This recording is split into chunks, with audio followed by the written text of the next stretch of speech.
There is a cult obsessed with my girlfriend. This all started a few weeks ago.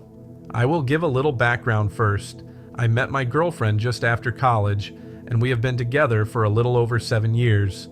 We currently live in a 2-bedroom cottage in our hometown. It is very rural where we live, and it takes around an hour to get into the city. We both work in the city, but I work a couple of days a week from home.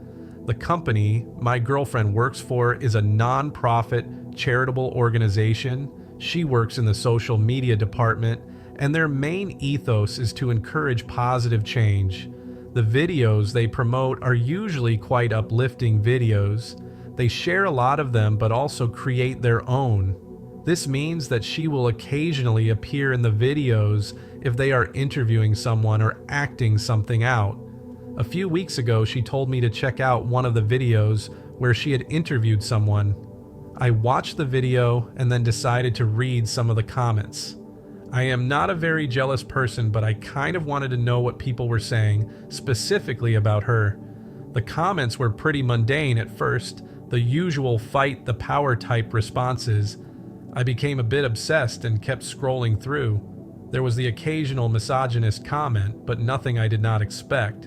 That was until I found a few comments that unsettled me. The original comment had around 10 likes and had tagged a number of other accounts. The message said, "We cannot wait for you to join us. You are perfect." I clicked on the replies, and the accounts that had been tagged had all replied. The messages ranged from stating that she was the perfect match for their group to openly discussing what type of underwear they thought she was wearing. This was discussed in quite some detail. I figured it was just a bunch of desperate guys until I read another reply. It said how he had watched her eating her lunch in the park yesterday. He wanted to go up to her and introduce himself, but knew that was not part of the rules. He described in detail what she was wearing. It was exactly what she wore yesterday. I contacted my girlfriend to tell her about this and advised her to delete the comments and contact the admins of the site. I looked through previous videos and saw that these comments were frequent on videos she appeared in. They were always the same and always mentioned her joining them and how she was exactly what they wanted. They were all throwaway accounts, with the only friends being the people that were tagged in the comments. The accounts were reported to the site admins, and we heard nothing more of it for a couple of weeks. That was until late last week. I received a phone call from my girlfriend while I was working from home. "Well, that was unexpected. But how did you get them to agree to putting that?" she said in a giddy tone. "Sorry, I am not sure what you mean. Is everything okay?" I said, confused. "The flowers, silly. I love them. The note was a bit naughty, though. What if my colleagues saw that?" she said, chuckling down the phone. "What do you mean? I did not send flowers? But who did then? What did the note say? Maybe they are from your mom?" "No." She paused, then continued. The note said, "Roses are red, violets are blue. I am using my hand but thinking of you." "What the hell? What? Call the police, that is disgusting," I said, standing up, almost throwing my phone across the room. She sounded shaken up and abruptly ended the call, telling me she was going to contact the police. I drove up to her office later that evening to pick her up, rather than her getting the train. I was terrified at the thought of someone following her once she left the office. The police took the letter in as evidence. They also looked through the comments to see if they could trace the comments back to the people behind the accounts. The flowers had not been sent through a company or courier service, which means that one of these men must have hand-delivered them to the front desk. We were both shaken up on the way home and barely spoke about the incident. Her boss told her to work from home for the rest of the week until everything calmed down. We did not hear anything after that for a few days, and her boss told us that nothing else had arrived at the office. We went to see family this weekend to try and take our minds off things. We arrived back home a few hours ago, and something immediately felt off. The house itself seemed untouched, but the back garden gate was left wide open. I entered the house cautiously and searched the whole house, but found nothing. I went to the back of the cottage and noticed some marks on the back window. It looked as if someone had been clasping their hands together to look inside. We debated calling the police, but was tired and could not prove anything. We also live quite far away from the nearest police station, so it would take them a while to get here. We closed all of the curtains and made sure the place was locked up and headed to bed. I kept the phone next to me on speed dial just in case and had my trusty bat at the side of the bed. I could not sleep much, so decided to head into the living room and watch some television. I was about to call it a night when I heard some commotion coming from the front of the cottage. I hesitantly walked over to the window and pulled back the curtain slightly. It was dark, but I could make out a number of hooded figures standing around 15 feet from the house. They were swaying in sync with each other and chanting something unintelligible. I opened the curtains a little more to get a better look, and as I did, the figures stopped chanting and stared directly at me. In the brief moment that I looked over at them, I saw their faces. They were men, but their faces were void of any emotion at all. They were completely blank as they stared at me as if staring through me. I quickly pulled the curtains back in pure terror and stumbled across the hallway back into the bedroom. I grabbed the phone, waking my girlfriend up in all of the commotion. She groggily awoke, asking me what was wrong. I told her I would explain in a minute and called the police. I began speaking to the operator when the chanting began to start up once again. I turned away for a brief moment to grab my bat when I noticed the chanting had stopped. I turned around to see my girlfriend peering outside the window. She was completely motionless as I shouted at her to get away from the window. She turned to me, her eyes wide, her face pale in fear. She wanted to scream, but could not formulate a response. I walked over to her and pulled her towards me. She pushed me away slightly and motioned at me to look. The operator asked me to explain what was happening and to stay on the line, but I could not speak. I looked outside of the window at the men who were now perched on their knees. They were performing some kind of prayer or ritual. They were making strange hand gestures in an almost dance-like fashion. They were no longer in sync with each other and were all creating different symbols with their hands. The men gradually got back to their feet and huddled in a circular formation. They broke apart, and one of the men appeared from the center of the circle holding a large, plain white box. He held it above his head before placing it gently in front of the cottage. They performed one final chant before turning around and slowly fading off into the distance. We are sitting here waiting for the police to arrive. I would leave, but I am terrified they are still out there. They should be here soon. I have no idea who these people are. I have no idea how they found out where we live, and I have no idea what is in that box. I am not sure I want to know. We sat there in silence for what felt like an eternity. Every creak, every gust of wind unnerved us. I wanted to pack up and leave, but my girlfriend was against the idea. We waited a little while longer and eventually heard sirens in the distance. I immediately breathed a sigh of relief.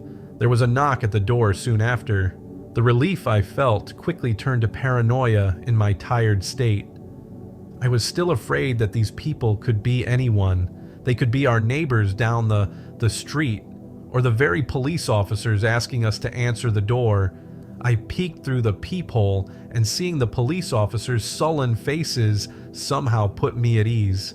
I worked up the courage to open the front door, and the two police officers introduced themselves as Officers Jenkins and Henderson. I immediately began to blurt out some incoherent word vomit. I sounded insane, talking about a group of men chanting and praying outside of our house. They eventually managed to calm me down, and I began to explain the situation clearer. They were perplexed by what I was saying and looked at me as if I were mad. They entered the house and saw my girlfriend on the bed, shaking nervously. Jenkins directed me towards the living room, while Henderson calmly began to speak with my girlfriend. I sat there in silence for a little while, before Henderson returned from the bedroom. He whispered something to Jenkins before he spoke to me. He told me that my girlfriend had confirmed my story. I did not like the way he sarcastically sounded out the word story when he said it. It was as if he were mocking me. The two police officers sat at the dining table and asked me to start from the beginning. I explained absolutely everything to them in as much detail as I could. It was dark outside when we saw the men, however, so I did not have much of a description to give them. I could make out basic features, but not enough to give a vivid description. I could not even remember how many of them there were. I told the officers that the men had left a box outside, and Henderson motioned to Jenkins to check it out. He re-entered the house a little while later, slightly out of breath and a little bit more frantic than before. You need to see this?" he said in a cracked voice. "Okay, I will be right back. Stay inside," Henderson said to me in an assertive manner. Officer Jenkins glanced me a worried look as they exited the room. I sat there momentarily before curiosity got the better of me. I told my girlfriend I would be right back and headed outside. She had calmed down a little at this point and was on the phone with her mother. There was an unpleasant smell in the air as I exited the house. It got stronger and more gag-inducing as I got closer to the box. The box was around 3 to 4 feet in length and quite shallow. The lid had been removed and the two officers were standing next to the police car in the driveway. Jenkins was pacing next to the car while Henderson was calling in for backup. I focused my attention back towards the box and walked closer to look inside. I stumbled back initially, as I thought there was a person inside of the box. Inside of the box was what looked like a handmade doll of some kind. It had a head, but no features on its face. It was crudely made, with one long arm at the side and the head was coming apart from the neck. It was dressed in a white disheveled wedding dress and surrounded by dark, decaying flowers that filled the remainder of the box. The dress itself had been slashed around the chest area, cutting through the stuffing of the doll, creating a large hole. The surrounding chest area of the dress was covered in what I can only assume was blood splatter. Carefully placed inside of the hole was a heart. It was almost certainly an animal's heart, but it immediately made me gag. I jumped as I heard Henderson shout over to me. He frantically ushered me back inside of the house and told me to wait inside and lock the doors while they searched the area. He was much more serious this time. I locked the front door as he requested and sat next to my girlfriend in the bedroom. She asked me if everything was okay, and I replied that it was. I did not mention the box, as there was no need to worry her any more than she already was. A couple more police cars arrived shortly after that, and we were told to remain in the house for the time being. We stayed inside for a little while before being asked if we had anywhere else we could stay for a few days. I was more than happy to get out of that house for a little while, and one of the police cars escorted us to my parents' house, which is a 15-minute drive. We arrived at my parents' house around 4 p.m. UK time. We had not slept for over 24 hours and were pretty out of it when we arrived.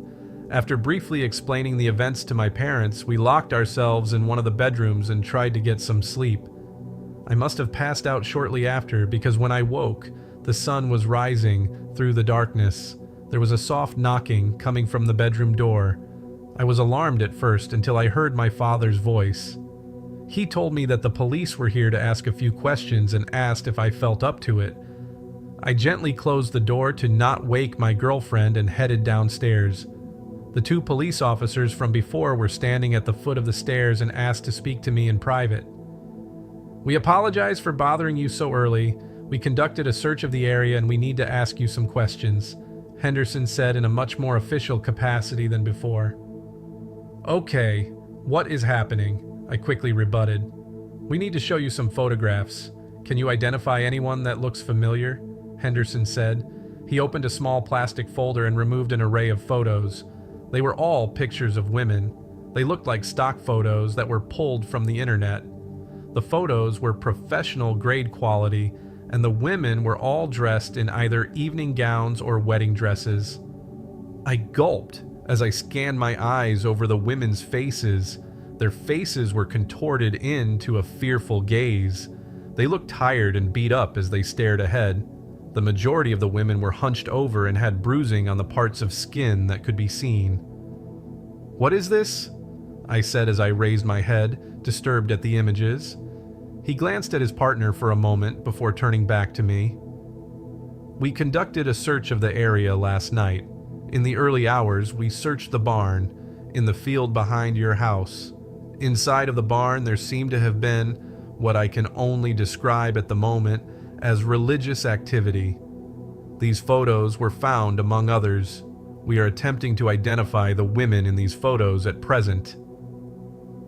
Religious activity? I said. He once again glanced at his partner before taking a deep breath and exhaling. We cannot divulge any more information at this point. We will need you and your girlfriend to come down to the station to make an official statement when you feel up to it. We will contact you if we need anything more from you. We have police cars patrolling the area just in case. They got up to leave before Henderson turned back towards me. I should not be saying this. We found pictures of you and your girlfriend dating back to last year. The photos were taken from a distance, and it seems that these people had been watching you for a little while before making contact. None of this was hidden, so I assume they did not care if the barn was found. I strongly suggest you remain here for the time being and do not return to the house. I nodded back to him as it was the only response I could muster.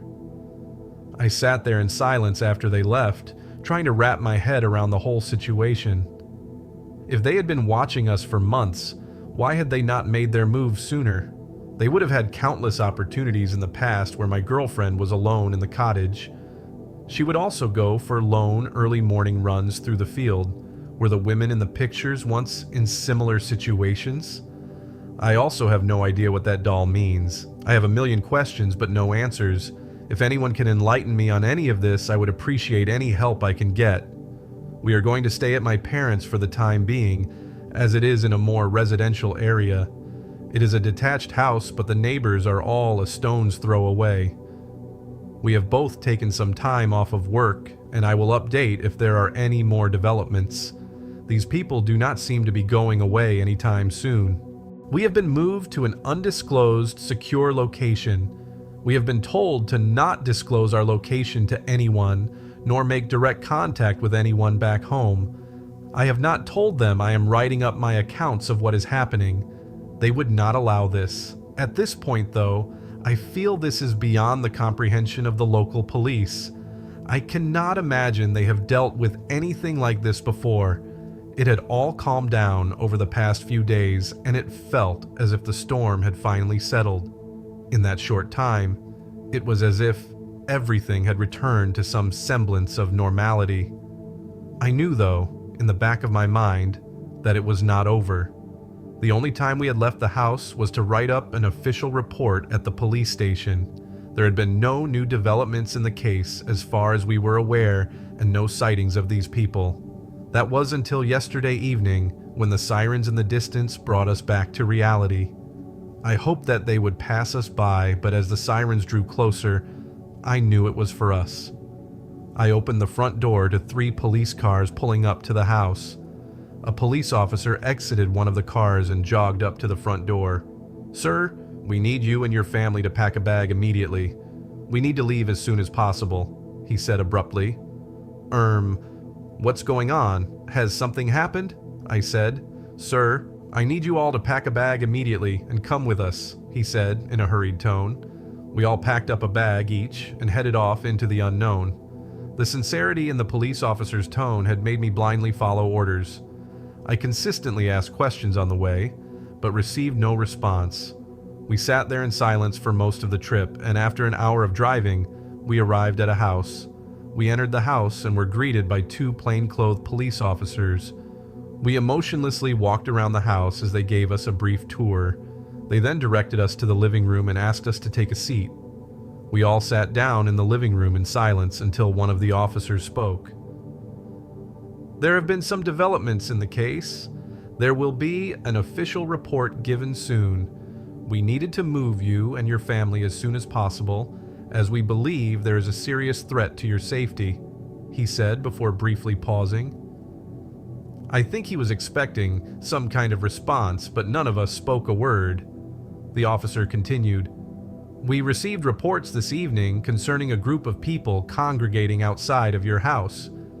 Police officers were dispatched to the scene, but when they arrived, the people had already left. The front windows to the house had all been broken, and the front door was off of its hinges. The police officers entered the house at around 8 p.m. and searched the property. They entered the bedroom. He cleared his throat and wiped his brow before continuing. They entered the bedroom of the property and found a female tied to the bed. She was spread across the bed and was pronounced dead on arrival. He cleared his throat once again and shot a worried look to his partner. His partner nodded to him and the officer continued. The woman had been mutilated, and her blood was strewn across the wall to create a message. We had to move you immediately as we feel you are in imminent danger from these people. The message said, "Not right for him, you will be." There was also a number carved into the woman's chest. It was the number 21. Does this mean anything to any of you? I thought about it, but could not come up with anything at all. That is not our age, nor is it either of our birthdays. I mentioned that it may be the amount of victims, but the officers did not seem to agree. We all sat there staring off into the distance before my girlfriend began to cry uncontrollably. I attempted to console her with my mother, but it was not much use. That could have been her laid out across that bed. That still could be. These people seem resilient, and we cannot hide forever. Seeing her in this state, my fear quickly turned to rage. I shouted at the police officers, "What is the next course of action? What the hell are we supposed to do?" "You will need to remain here for the time being. We will be posted inside the house and a police car will be outside. We will find these people," the officer said, turning to face me. The police officers exited the room on that note and gave us some time alone. We must have sat there for an hour in silence before we finally decided to head off to sleep. The police being inside and outside of the house allowed us to regain some kind of feeling of security. They could not know where we were. That would be impossible. They would surely not come to the house with the police here anyway. I waited for my girlfriend to pass out from exhaustion before I finally managed to fall asleep myself. I awoke several times throughout the night. It was not the cult that was haunting my dreams, it was that doll. The featureless face was more detailed with each passing nightmare. They all had the exact same theme, and it was almost an out-of-body experience. I was watching myself and my girlfriend sleeping from the far wall. I was glued to the spot, unable to move. The doll was at the end of the bed with its back towards me in the first nightmare. I awoke suddenly, but quickly passed out again soon after, brushing it off. The next time it had slowly began to turn its head. I awoke in a panic and searched around the room and under the bed. I knew I was being crazy, but I could not help it. I felt like something was watching me and it sent a shiver down my spine. I finally fell asleep again a little while later. The next nightmare lasted a little bit longer. It had turned its head and it was facing my direction. It had stitching where the eyes and mouth would be. The stitching was moving vigorously as if something was attempting to break the stitching away. It would be as if you had duct tape on your mouth and eyes and were desperately trying to remove it without access to your hands. This one unsettled me a little bit more than the others, but once again I somehow managed to fall back to sleep. I was so tired at this point that I could not keep my eyes open even if I wanted to. In the final nightmare, before I woke this morning, it had broken free from the stitching. It was looking directly at me. The stitching had been replaced with endless pools of darkness. I could sense the evil within the stare. I could feel the sweat dripping down from my forehead. I looked down and the long arm at the side of the doll was gently caressing my girlfriend's leg as it looked towards me. It was all just a nightmare, but every time I close my eyes, I swear that I can see it. I think I must just be exhausted from this whole situation. I have barely slept over the past week, and I think everything is getting to me now. We are prisoners in this house. We cannot leave or contact anyone on the outside. This is my only means of communication with the outside world. I do not feel safe. I think that these people will do anything in their power to make sure she is theirs. I feel that they are just biding their time. There must be a reason why. I think that the number 21 must have something to do with all of this. We have been here for 3 days now. There have been no news reports or police statements. I have been vigorously checking online for any kind of update. The police officers have been deflecting all of my questions regarding the matter. They just keep reiterating to us that we are in the safest place possible. I sat down with my father tonight with the intention of researching further into this ourselves. There is an estimated 275,000 people reported missing every year in the UK. Most of these are quickly found, but there are still a lot of people that remain missing. We were literally looking for a needle in a haystack. We searched the local area, and although there was a number of missing people reported, only one stood out. There was a woman a few years back that went missing from the local area. She was in her mid-20s and lived alone. There was an appeal online from her parents. It was a rather lengthy post giving details on the case and asking for any further information. The post stated that in the weeks leading up her disappearance, she had reported that she felt as if she was constantly being watched. It also stated that a week prior to her disappearance, her house had been broken into, but nothing had been taken. There was no mention of a cult or anything similar. The official report gave a completely different story. The woman had a history with drug abuse, and it was assumed that she had overdosed. There was a lake near her house, and it was speculated that she had fallen into the lake and drowned. The body was never found. The parents strongly objected to this, stating that she had overcome her addiction years before and would not have relapsed. They were adamant on this, and the appeal was still open even with the case closed. The thing that stood out the most was the date. The woman was reported missing on the 20th of June, 2013. The report stated that she may have been missing slightly before this, as no one had spoke to her 2 days prior to it being reported. I appreciate the comments, as it made things a lot easier. I have been feeling crabby recently, and they certainly lighten the mood. We researched into the summer solstice, which happens on the 21st of June. It varies from year to year, but that is the date for 2017. It is an occult ritual that has been celebrated by a variety of groups. The pagans, among others, celebrate this date.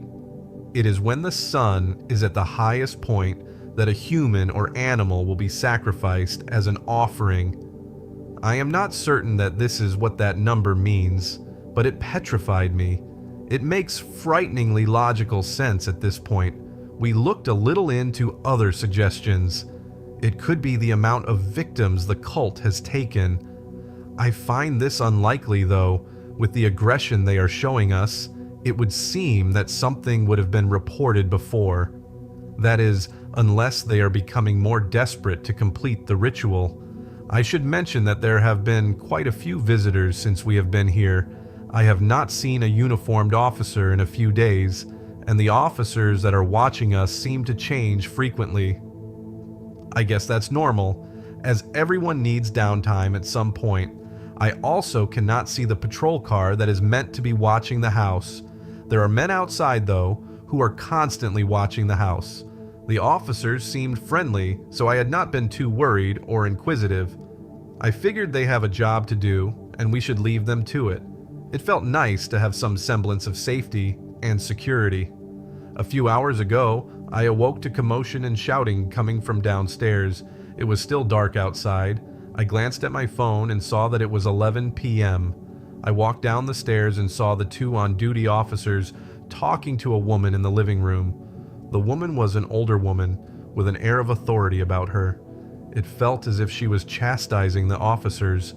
They were louder before, but must have heard the stairs creak as they were now speaking in hushed tones. I heard one of them whisper something about it not being the right time yet. As I got closer, I knocked on the door, even though it was open, to announce my presence. The talking abruptly ceased, and they all just sat there staring at one another. The two officers sat there like naughty children, not saying a word and looking at the woman for assurance. The woman slowly lifted herself off of the chair and walked towards me with a wide grin stretched across her face.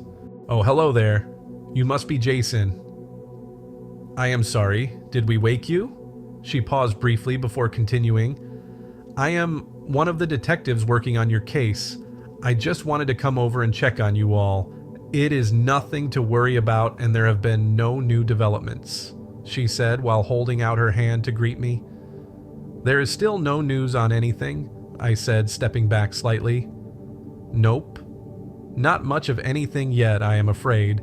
You should try and go back to sleep. We can all talk more in the morning," she said while grabbing my hand and directing me out of the room, her grin unwavering, the smile only mildly detracting from her sinister stare. I released my hand from the woman's grip and wearily headed back upstairs.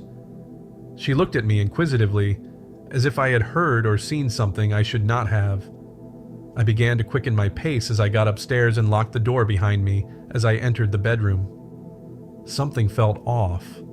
I suddenly felt a wave of fear rush over me. I sat there staring at the door for what felt like hours before I began to write this down. I expected someone to break through the door at any moment, but nothing happened. I was about to post my accounts of what has happened when my phone began to ring. It was a number that I did not have saved in my phone. I did not want to answer it and let it ring out. A voicemail notification popped up on the screen soon after.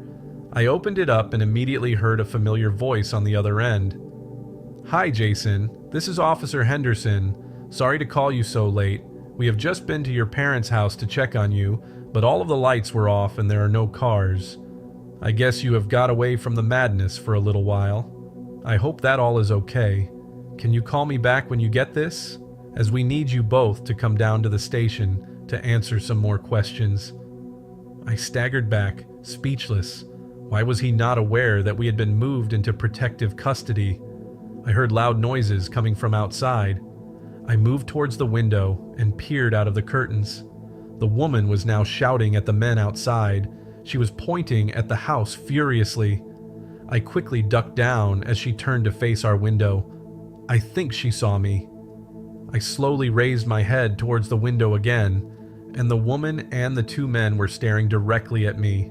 She sighed to herself before they all began walking towards the house. I ducked back down again, out of view. I heard the front door slam shut soon after.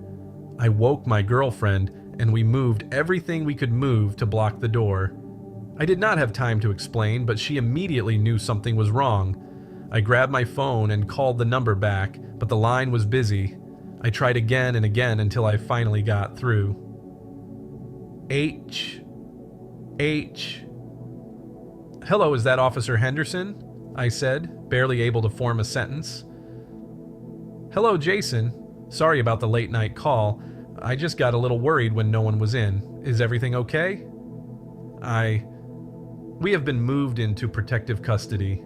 We have been here for 3 days," I said, my voice cracking with every word. "We did not arrange that. That makes no sense. Where are you? Who took you there?" he said. I could hear the panic in his voice. "I do not know where we are. There are people all around the house. I think they know," I said before he interrupted me. "Keep your phone on. We will attempt to triangulate your location." We sat there in silence for another 20 minutes, until a gentle tapping on the bedroom door could be heard. I attempted to scream at them to leave us alone, but it came out as more of a soft whimper. I still had the phone to my ear and could hear Officer Henderson shouting down the radio to hurry up. "I can hear something. What is happening? The local police are only a few minutes away. You need to lock yourself in a secure room. Hello?" The banging on the door is becoming incessant. The woman was calmly asking us to open the door, but now she is manically screaming. I am not listening to her. They have no reason to keep me alive. They only need my girlfriend alive, and I have to protect her. The fear has overcome us, and we can do nothing but sit here motionlessly, staring at the door. I can only sit here in silence and wait for the police to arrive. I can only sit here in silence as my mother's agonizing screams for help pierce through me. I can only sit here in silence as the sound of my father's bones cracking resonates throughout the house, while he tearfully begs us not to open the door. I tried to stop it. I had begged and pleaded through the door for my parents' safety, but was met with contempt. The heinous sounds of laughing mixed with my parents' screams quickly overcome me. I began to remove the barricade from the door as rage and fear rushed through me. I had removed most of the barricade when I turned to my girlfriend. She had not spoken a word throughout all of this. She sat there, pale as a ghost, rocking back and forth. I stared at her, looking for any kind of guidance, but received none. I attempted to plead for my parents' lives over and over again, but I only received one response. They would make a trade. A like trade in a sense. They would allow my parents to live if I opened the door and handed my girlfriend over. I feel they could have broken the door down if they wanted to. I think they enjoyed me having to make a decision of this magnitude. I knew that if I opened the door, none of us would live. There was far too many of them for me to stand any chance of getting out alive. I am not a trained fighter and barely had any weapons at my disposal. I began to slowly place items back in front of the door as tears streamed down my cheeks. I was handing my parents a death sentence, the people who had raised me and always had me at the forefront of their mind. I was now about to turn my back on them. I sat back down and covered my ears to block out the misery and pain. The sounds of my mother and father soon dissipated as silence engulfed the house. The monotonous, constant cackling was all I could hear over the buzzing in my ears. The woman was mocking me. She wanted me to open the door. It took every single fiber of my being not to do so. After a little while, the sounds of the woman also disappeared. We were left in complete silence. Sirens soon filled the silence, and flashing lights lit up the house. The sound of the door being broken in was quickly followed by the police announcing themselves. Then the sound of footsteps getting closer and closer. "This is the police. Please." "What the hell is that?" "We need backup. Immediately. Get down. Get down on the ground right now. Do not move." I sat there motionless, unable to face what was on the other side of the door.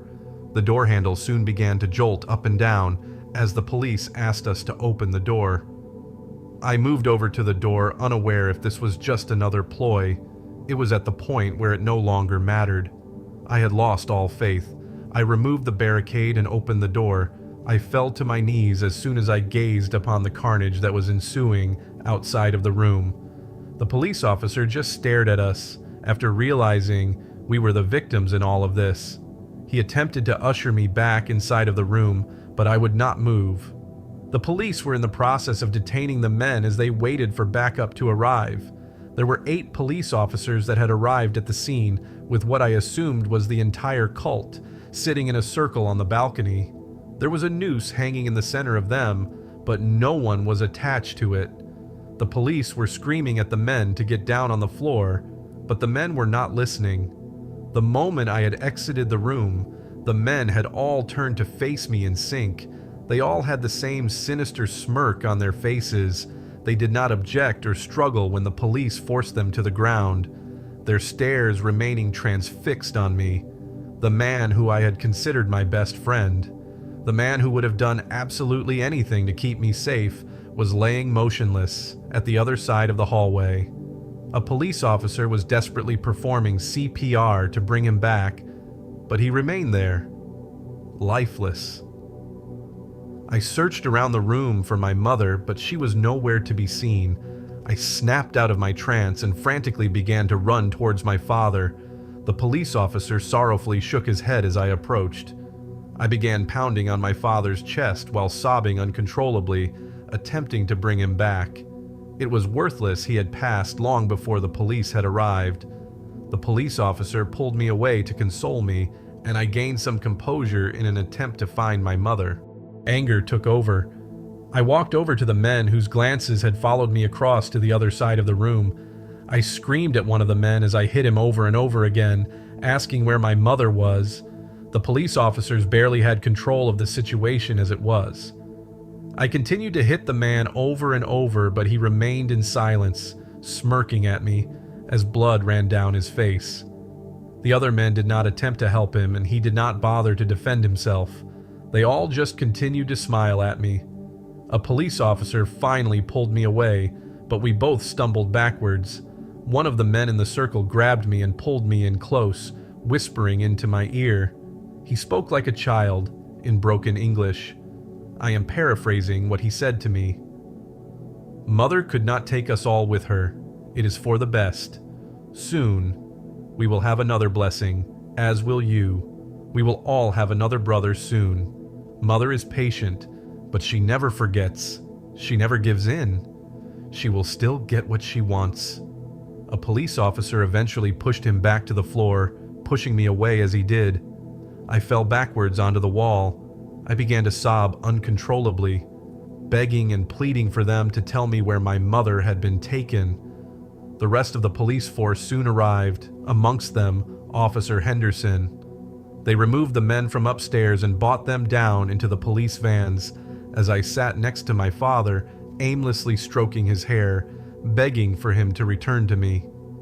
We were escorted out of there soon after as the police searched the remainder of the house and grounds. Officer Henderson was silent as he drove us over to my girlfriend's parents. I think he took some of the blame in all of this. The police constantly monitored the premises while we remained there. We did not stay there for more than a few days, as we did not want to put anyone else in danger. We were given new identities and moved to a completely different part of the UK. We have been here for a while now, and this will be my last account. We have removed ourselves from social media and made sure to never broadcast our location. The men that were arrested at the house were relatively young men. They had no identities and absolutely no records. They were ghosts. The men that were posing as police officers inside of the house and the officers that originally took us to the house have not been caught. The woman, who I now assume is behind a lot of this, has also not been caught. Officer Henderson did not mention much else about the case to us. He has updated us periodically, but has definitely held certain details back. I think he feels that we are as safe as we can be for now. My mother has not been found, and I am not sure that she ever will be. The only thing that he did tell me was that the men that were caught were of varying ages and all had the intelligence of young children. They have not stopped crying for their mother. They have not been able to answer any questions, and he is not sure if they even know what they have done. He assumes that the mother was the woman that visited us on the final night. He also believes that this cult is not just local. He does not know how far this stretches. Things will never be the same now. We fear leaving the house or contacting friends and relatives. I am not sure if we will ever feel safe again. No one can protect us forever. I blame myself completely for the death of my father. If we had not involved him, if we had just gone somewhere else, if we had made different decisions, maybe he would still be alive. I believe my mother is still alive. I believe she will be alive until they no longer need her. I hope that one day she will be found alive and well, but as the days and weeks pass by, it seems more and more unlikely. There is a small part of me that hopes that she was sacrificed. It's better than the alternative. I cannot fathom the strength it would take to survive for 9 months with these people. I know that they will find us again. I know that we cannot run forever.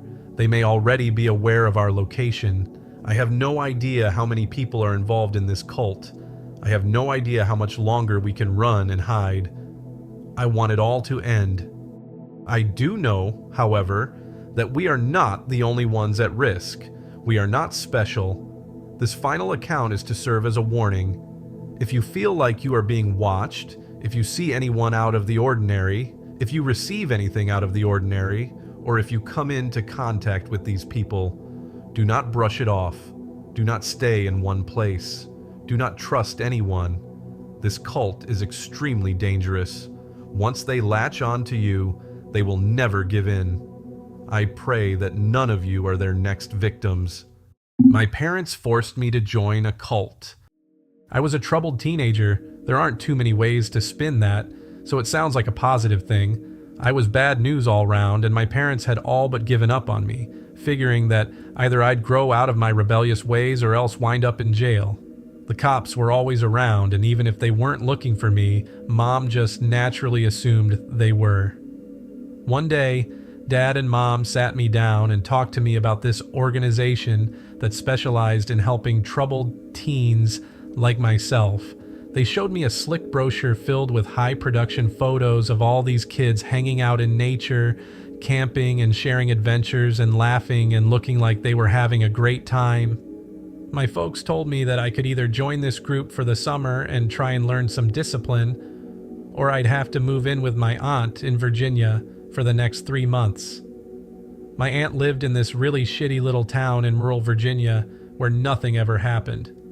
The thought of spending the next 3 months with her convinced me that joining this organization might not be such a bad idea.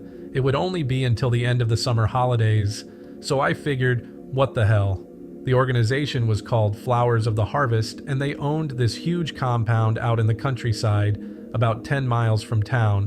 When I turned up at the compound, I found neat primary colored bungalows arranged in rows of 10, with perfectly pruned lawns out front and avenues running between the buildings that were kept immaculately, almost obsessively, clean. I headed towards the administration building as soon as I arrived. I had to ask these kids the way. They were about the same age as me and dressed in these real dorky clothes. Like the guys were all dressed in lumberjack shirts tucked into jeans with rolled-up cuffs, and the girls were dressed in these old-fashioned summer dresses with long sleeves. You know, the ones that go all the way down past the knees. "God love you, sir," the kids told me as I headed off in the direction they'd pointed me in, and I kinda gave them a look to see if they were shitting me, but they all looked dead serious. They had these bright eyes and these really wide smiles, like they were all on drugs or something. The woman in the administration building said the same thing when I went up to her and told her I was there for the summer. She grabbed my hands and squeezed them and said, "God love you, sir," in this really breathy voice, and her eyes were glittering and weird looking, and really, that should have been enough of a red flag. But all I could think at that point was, thank God I'm not in Virginia. "Would you like to learn a little more about what we do?" the woman asked as I filled out all these questionnaires she'd stuck under my nose. "Sure," I said. I was frowning, trying to figure these questions out. "Do you have what it takes to put an animal out of its misery if it is injured? Would you help a friend commit suicide? How often do you masturbate?" There were about 100 of these questions, and they ranged from quite run-of-the-mill to really fucking weird. Anyway, when I'd completed these questionnaires, I handed them back to the woman and she said, "God bless you." And she gave me this huge smile for about 10 seconds, which is way too long to hold a smile. And then she said, "Right. I'll just have one of our harvesters come and take you around." So that's how I met this young guy called Jack. Jack was about my age, and he was dressed like the other kids in that place, in a lumberjack shirt and rolled-up jeans and blue denim sneakers. He took me around the compound and showed me the refectory and the prayer room and the library, and he was talking a mile a minute, telling me all about the organization and how much good they'd done around the world. But when we were out of earshot of the other kids, he suddenly stopped smiling, and turning to me, he said, "You need to get the fuck out of here." His change in attitude was so abrupt I actually took a step away from him. "Why's that?" I asked. A couple of kids came around a corner just then and passed really close to us, and Jack's attitude changed in an instant. Suddenly he was smiling again and saying, "I'm so glad you're joining us. I just know you're going to love it here." I was assigned a bunk bed in one of the bungalows I'd seen when I first arrived. There were 6 guys sleeping in each bungalow. The girls were located right the way over on the other side of the compound, and we weren't allowed to mix with them unless we were grade 3 harvesters or above. I was grade 1, which was the equivalent of being a grunt. Right off the bat, I knew I was going to hate it here. We couldn't watch TV, couldn't listen to music, couldn't phone home, couldn't read fiction, or any book that wasn't approved of by the organization. There were so many rules, it was unreal. I had to wear a lumberjack shirt and rolled up jeans and blue canvas pumps. It was a uniform here, and I handed over all my regular clothes because we weren't allowed to wear anything that wasn't approved by the seniors. Every day I'd get up at 4:30 with the other guys, and after a quick breakfast of dried bread and water, we'd be out in the fields by 5:10. It was all agricultural work, preparing the soil for the planting season, weeding and pulling up rocks and tilling the earth, and my hands were soon covered in blisters the size of boils. I worked 6 hours straight without a single break, and then we'd come in for lunch, and after that we did all these jobs around the compound, like painting and carpentry and whatever we were told to do. You couldn't argue or protest any sign of dissent, and you went in the well. It was 9 o'clock at night when I'd finally get to take a shower and change, and then it was straight over to the prayer house to listen to Father Lazarus, the leader of our commune, who was kind of like God's representative on earth. I mean, the man practically walked on water as far as everyone there was concerned. Father Lazarus would come up on stage and stand staring down at us, and he must have been about 90, but really tough looking, with eyes so blue they seemed to glow beneath that straw hat he always wore. "Harvest time is coming," he pronounced, "and every day, in every way, you're rising to the challenges of a decadent age, and God loves you so bad. He loves you so special. He talks to me all the time, tells me, 'Laz, my son, I don't mind telling you that you're raising a mighty fine crop here.'" And raising his arms, Father Lazarus would cry, "Hallelujah!" The kids all started shouting, "Hallelujah!" And all the seniors started stomping their feet and making this strident ululation, and then we'd all have to start speaking in tongues, and it didn't matter that we made shit up, just so long as it looked as though we'd been touched by the Holy Spirit. "I got to get out of here," I told Jack when I met up with him a couple of days into my 3-month stint. "I'm not gonna make it, man. This place is a nut house." Jack said, "Be careful, keep smiling. They're watching you." I smiled and nodded, and between gritted teeth I said, "How long you been here?" 3 weeks. My mom thought it would be character building." His smile held a hint of bitterness. "They get inside your head, don't they?" "What the hell is this place, some kind of cult?" "They make sure you're always exhausted, always hungry. I haven't had a decent meal since I got here. I'm getting out of here, you know. You want to come with me?" "Yeah, but how?" "I'll tell you the why and the where. You just be ready to move when the time comes." I'm so fucking tired, thoughts getting all scrambled up in my head. Some nights we don't get any sleep. An alarm goes off every 15 minutes. Every time I start dozing, I'm woken by that screaming sound, and then we all have to jump up and perform bunkside exercises, and then we get back in bed again, only to be roused 15 minutes later by that same screaming alarm. Every third day they make us sit in the prayer hall and stare at the wall for 5 hours at a time, and we're all praying to God pretty much non-stop. The seniors control our schedule, control what we eat, when we eat, how little we eat, and I'm starting to hallucinate. When I sit in the prayer hall, I see faces crawling around beneath the brickwork, like the wall is a layer of skin, and there are all these demons sliding around beneath it. We'd pray until we started shaking. One girl went into violent convulsions, and everyone gathered around her and just stood there, watching her, and they were all smiling and saying, "God love you, sister." If you broke any of the rules, you'd go into the well. That was the way they dealt with dissenters around here, and everyone was shit scared of causing offense because no one wanted to wind up in the well. They accused one guy of being work shy. They dragged him into the prayer room where the seniors had all gathered. There was a quick trial that concluded with the guy being condemned to 3 days in the well. When he heard his sentence, he started screaming and sobbing and begging for forgiveness, but no one listened, no one cared, and the guy was trussed up by rope and carried through the compound, and the entire community raced alongside him crying, "Oh, whoa, yeah!" I was caught up in this red tide of delirium. Even as I ran through the compound with all the others, I was consumed by this feeling of righteous harvest, that all we did was good in the eyes of God, because we were good fruit, chosen from amongst a withered generation. I don't know where these ideas came from, but they filled me as I ran, and the only thing that stopped me from losing myself completely was the sense that Jack was running beside me, whispering, "Hold on to yourself. Don't give in to them." They used the rope to lower the guy into the well, and he was screaming all the way down.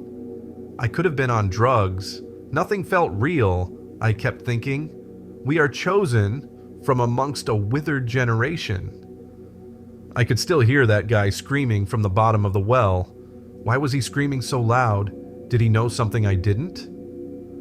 "Why is everyone so afraid of the well?" I asked Jack the next morning when we were out tilling the fields.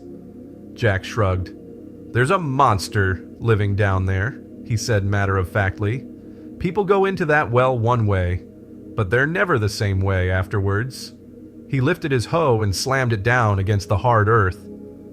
"The monster eats little bits of them," he said, "little bits at a time, like unholy communion."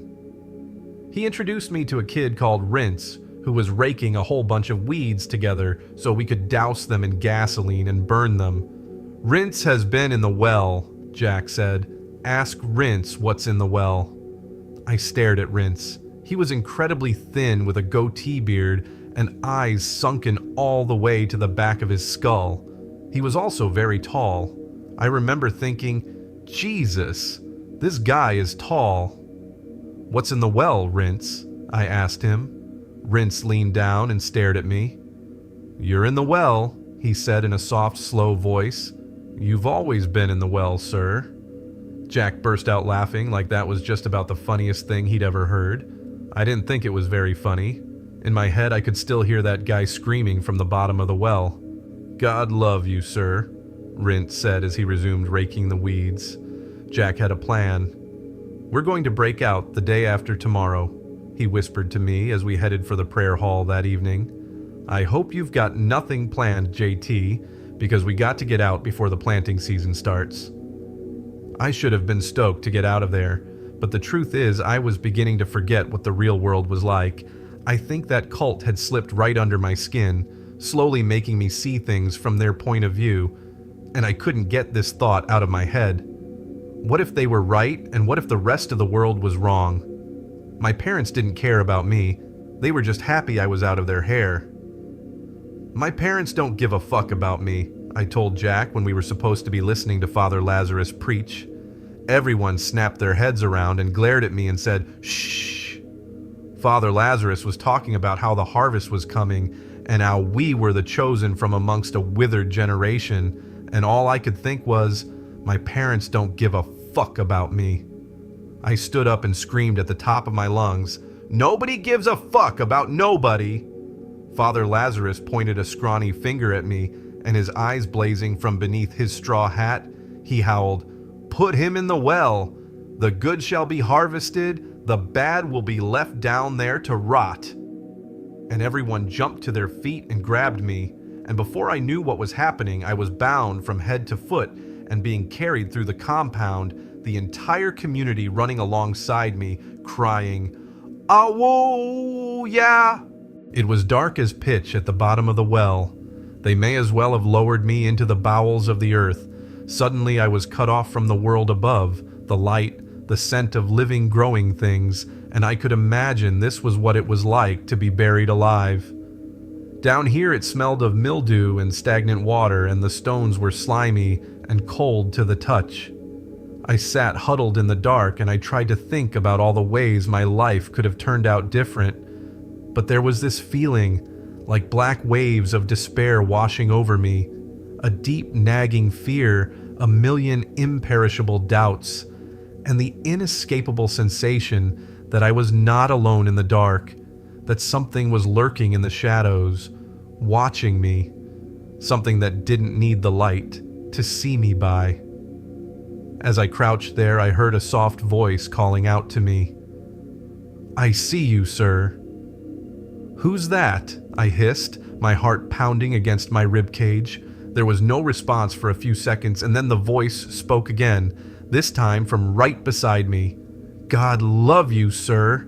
I cried out and jerked away from the rot, and corruption bubbling beneath the surface of that voice, and I remember this revolting stench clogging my nostrils like the smell of wet animal fur and tickling the nape of my neck. I felt the sensation of warm, fetid breath. Who is that?